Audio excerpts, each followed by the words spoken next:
WWE Monday Night Raw going down after Backlash, and we'll run through it here. Sorry, I think this was a home run. I think they did a phenomenal job of kind of building up a number of different things and really building up some momentum in this. I think they set up the Rollins, Punk, all of that stuff very, very well. I think the promos with everyone involved were excellent. The brawls, the beatdown in the back, I think it's hitting all the right notes. The one thing that I'm not loving about a lot of the talk around the Rollins group right now is everyone's like, oh, you know what? It's the next evolution. Yeah, it's Paul Heyman, Ric Flair, Seth Rollins, Triple H. They have their Batista now, so now we're just looking for Randy Orton. Oh, it has to be Austin Theory.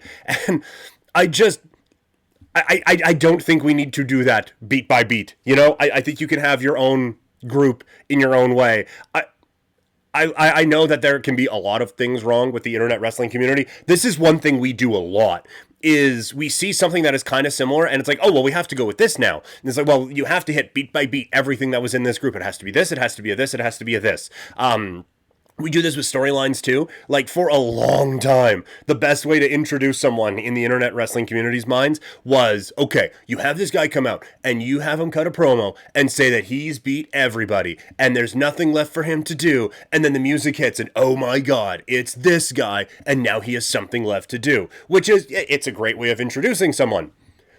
Like Goldberg, when they introduced Goldberg in that exact way. But it was the example everyone used always when there was a new whatever coming into the company. Brock Lesnar coming back, or you name your whoever you want. It was always it's that. Let's go with that one. And now recently, everyone wants the WrestleMania main event to be the WrestleMania 40 main event, right? Like, how many times were you thinking, and look, I got caught up in it too, where it's, okay, it's going to be Cena against Cody Rhodes, and, oh my God, out comes Travis Scott, but don't worry, it's Bad Bunny, or Sami Zayn, or whoever, coming out to save the day. Oh, but now the Rock's music hit, and sweet Jesus, it's Stone Cold Steve Austin who comes out. It's like, okay, yes, that would be awesome. And it was, when they did it at WrestleMania 40, with almost the exact same people. So we can tend to fall into we have seen this before, and we can do a tribute act to this. I don't think you need to shoehorn Austin Theory into this, because he is somewhat similar to what 2004 Randy Orton was, just because you kind of want to have Evolution back again. Do that in the video game. I don't think Austin Theory is ready for this sort of a thing. Quite frankly, I think if you put Austin Theory in this, it would be like if they would have put Mark Jindrak in the original Evolution. Austin Theory has a look and he has a talent, but it has not been put together in any way, shape, or form. That leads me to believe that there could be something there to turn him into the next Randy Orton in this pretty important group on Monday Night Raw. Honestly, Grayson Waller would probably be a bit of a better fit if you could kind of tone down the goofy and kind of serious him up a little bit. I think he would be a better fit. But, I mean, look, there is going to be a lot of talk about who the third man is. Probably not Mabel. Shout out the 3 people who get that joke.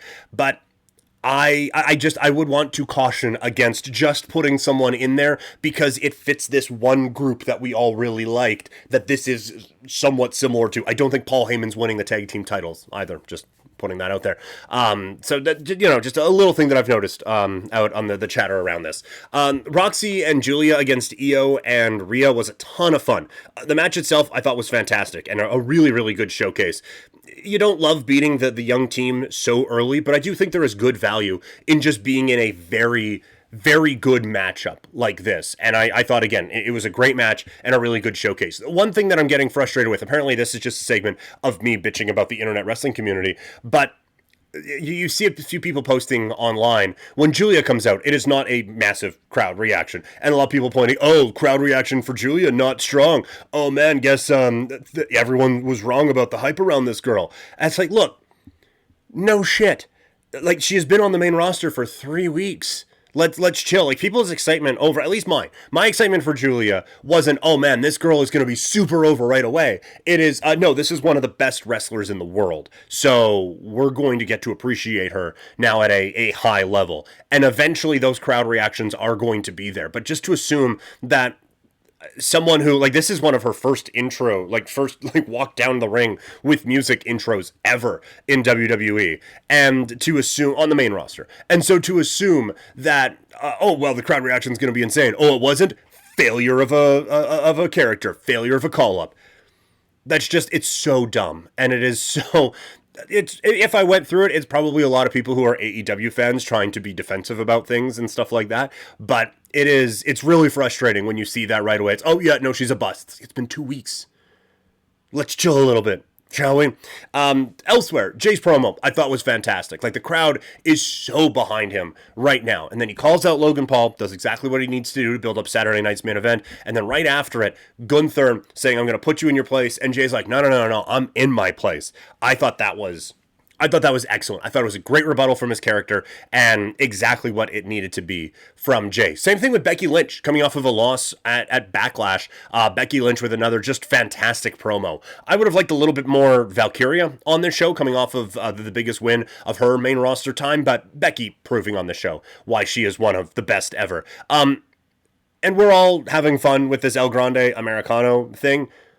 I think we need to take a step forward with it now. The Gable Penta matchup was fantastic, but it's kind of the same story every week, and so I think we need a little bit of little bit of an evolution in this one before we can like really get going into it, because it's just it is becoming very one note. Like, oh, it's Chad Gable, oh, it's in a mask, and everyone knows what it is, and oh, he's putting some metal in there now, which probably really hurts, but whatever.